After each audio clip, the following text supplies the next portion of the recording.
Hey, welcome to another episode of our Facebook Live, where we bring in many different contents and people. So today I am here again with my buddy and partner, Tom Bibi Varghese. And again, we are continuing Flex Industrial.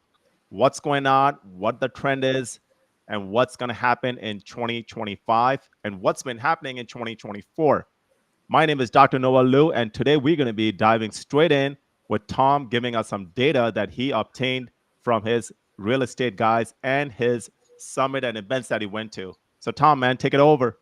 All right. Hello, everybody. So excited for another Facebook Live. Today, we're going to talk about industrial. My name is Tom Bipi Varghese. I'm a serial entrepreneur. I am into real estate, buying up properties, rental properties that produces cash flow. Now, Noel and myself, we focus on industrial and storage related properties. And we had this live last week talking about one of the properties and how we are going to create a fund and going to buy up industrial properties that's going to produce cash flow. Now, here's the thing, guys, with any asset, 5 years later, you will always think that I wish I bought more of that. That's how assets work, especially when it comes to real estate. There is not much of land being produced. There is a finite amount of land and there is finite amount of properties. That means the demand always goes up and prices keep going up. So always when you look back, you'll be like, let's say 5, 10 years down the line, man, I wish I bought that at that price because it always goes up. And today, industrial flex properties or industrial flex storages are uh, are having any at that moment right now where there is increased demand and a lot of investor activity going on right now. So we just want to cover that today and address some of the questions that came last week after the live. Why industrial? Same thing we said last week that a lot of people, their focus is on apartments, apartment complexes. And as a result, what happened is the prices went up. They drove up the prices. Everybody goes and takes a course and they just go and shop for an apartment complex.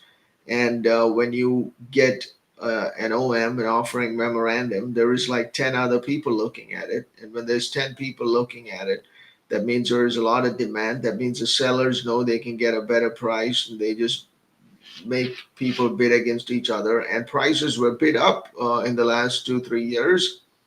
And a lot of them are struggling today. Now, Noel and myself, we are in some industrial property investments and we know they're performing real well. And we looked at all our portfolios and then we saw that this category is having a great moment right now. And there is a lot of private equity demand coming into this.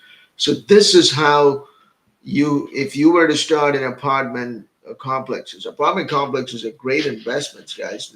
I mean, it's just the timing has to be right? So 10, 15 years ago, if you got into it, man, you made a killing. So that's what's going on in industrial flex properties today. So this is the right time we feel like to get in. And 5, 10 years down the line, these are going to be a lot of people are going to be coming into this space and they would want a piece of this. Now, Noel and myself, we did some research, and we already know the data that's coming in, and we want to touch on some of those points today. 100%, 100%. Hey, like with this Flex Industrial, I've been hearing a lot of good things about there's a direct and an indirect path that's affecting the higher investment opportunities. So the direct path is, of course, all these renters coming in and Mhm. wanting a space. And the indirect one that I heard was since the housing is going up, the demand is still high, right? And people are still like, it's still a shortage. And all these guys, the trade guys who actually Mhm. occupy most of these flex industrial, their demand is high and they're looking for space to expand. And so indirectly, it's really affecting these flex industrial in a very, very positive way. And I know like you did some research on this trend about flex industrial. I want you to share a little bit about what's going on right now in the market in 2024. What was it like, and what's going to happen in 25? And if we'll continue seeing that growth up and up and up. Exactly. So yeah, that's what we'll talk about today. So the number one is the vacancy rate. So vacancy rate of industrial flex properties right now is at about 5%. And the ones that we looked at, like we know firsthand because we've looked at several of these, and we're going to put one under contract where everybody's going to get an opportunity to partner. But in the ones that we looked at, everything is 100%, and the ones that we own um, in Georgia is 100%, and people are waiting in line to get in because there is not many of these being built. So that's number one. Vacancy rate is at 5%. 5% vacancy is great, guys. When you go to the apartment complexes, Nationwide, right? yeah, it's probably like 85 or 80% right now. Apartments, especially in Texas area and stuff. I think it's 80 to 90%. I would say. The high end ones, you could probably be 90%, Mm-hmm. 92%, something like that, right? But in this case, this is an average. It's 5% vacancy rates. And the ones that we looked at, almost everything is full. Right. If it's not full, they're talking to somebody to occupy the space. So that's number one. Secondly, net absorption. Net absorption is how is the market absorbing new builds. So there is some data that showed construction slowed down in 2024 compared to 2023. It's about 50% less, which is actually a good thing because that means there is less supply. The reason people are not building, obviously, because the interest rates went up, so they're not going to make as much money if you take a loan for 7, 8% and then build it and flip it and all that. So they're just being cautious. So there's been less being built, which means there is a supply problem Mm-hmm. and the demand is keeping up with it. So that's number two. Net absorption rates are pretty high at the moment. Did you have any thoughts on that, Noel? I mean, think about it this way, right? If anytime when they say when the crane's up in the air, right, it's a bad thing for the existing properties Mm, because there are more competition coming up, and in this case, you are like there's less new builds happening. So which means the current ones, the existing ones, automatically are going to be going up in value. So yeah, correct. so what is a rent? What is an average rent like for these flex industrial? And then we Yeah, can get to a little bit specific about the one that we are looking at. yeah. So the rent is around. So the average rent is 10 per square feet, and that was the next point I wanted to talk about is rent growth. The Mm-hmm. rent growth is about average 4.3% right now. Whereas there was some data that came out the other day for multifamily properties. The rents are declining in the Houston area by, I think, 5 or 7% for apartments and multifamily, or it's flat, either one of those. Okay. Right. So, but in this case, the rents are about 4.3% increase, and we have seen that across the board. Like we are able to increase rents not by crazy amounts, but 3%, 4%, like that, even on stabilized properties where there is already renters in there. So when you flip a lease, you can always increase it by Mm-hmm. that 5, 6%. So that's what you were asking, rent growth, and the rent is averaging around 10 per square feet. But the ones that we are looking at, if it's in a good location, you're talking 12, 13 per square feet, uh, Right. which is great. And then that's another good thing because once we have that rent rate, it's locked into a lease, like how strip plaza or retail plaza is with a triple net. Once it's locked in the lease, it's there for like maybe 3 years or 5 years, depending on the length of the lease. And Mhm. there's increases every single year that's built in, just like a retail plaza. Yeah, Uh, and then what happens at the end is once when it increases, automatically over a period of 5 years, the NOI goes up. And then we spoke about cap rates last time, and the valuation went up.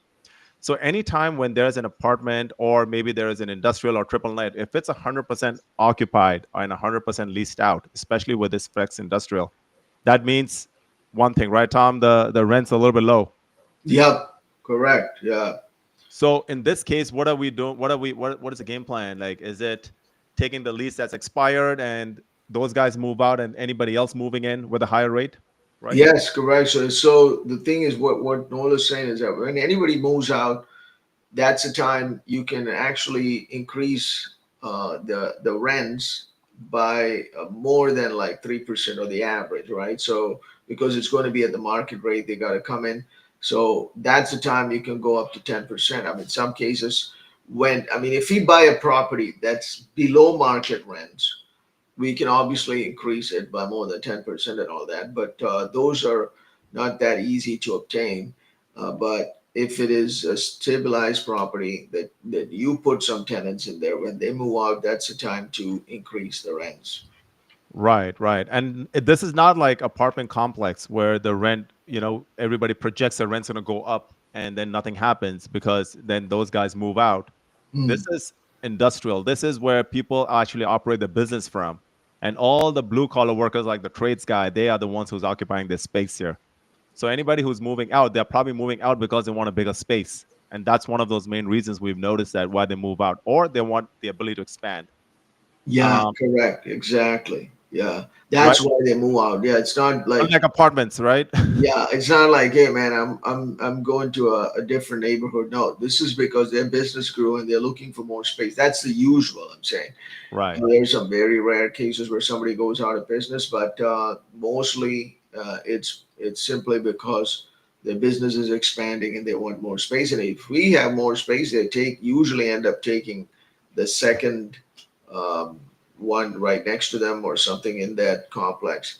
But the case is that since these are always occupied fully, there won't be anything left, and they end up moving to a bigger warehouse. They take a Mhm. whole warehouse or something like that. Is what happens. 100%. Yeah. The other thing I wanted to talk about, what is driving up the demand, is three factors, right? These small businesses meaning your plumber, painter, contractor, HVAC guy, they Hmm. want more space. As there is a lot of activity in the home services sector, their business is booming. And as a result, they are driving up demand. They are the number one. The second one is e-commerce is driving up demand. The third one is supply chain. E-commerce meaning it could be a smaller company that's starting to ship their goods online, and they want a space to store it and run the business. So that is the e-commerce. And the supply chain is same thing. They want to store things. They bring things in from a country, store it, and distribute it to Amazon or something like that. So those are the things that's driving up demand. So I think that these are the things that we had to talk about today. And I think we covered some great points on Absolutely. why we are focusing on this. So overall, 2025 is a great, great trend, upward projection for industrial as well as any kind of real estate because of the current administration we have right now, and also the fact that we are projecting. This is from like multiple sources in our real estate market. It's like the interest rates will either stay stable or it's going to go down. Um, but we have not heard any projections of it going up. Did you Yeah, hear anything, Tom? no, yeah, you're 100% right about that. We don't know if it's going to go down right away, but it's going to stay flat. It's not Stay going flat, up, right? is what everybody's saying. And Yeah, even the housing market, right? Everybody is projecting like the housing is still going to be flat out. Like the mortgage rates are going to be flat out. flat, So right, correct.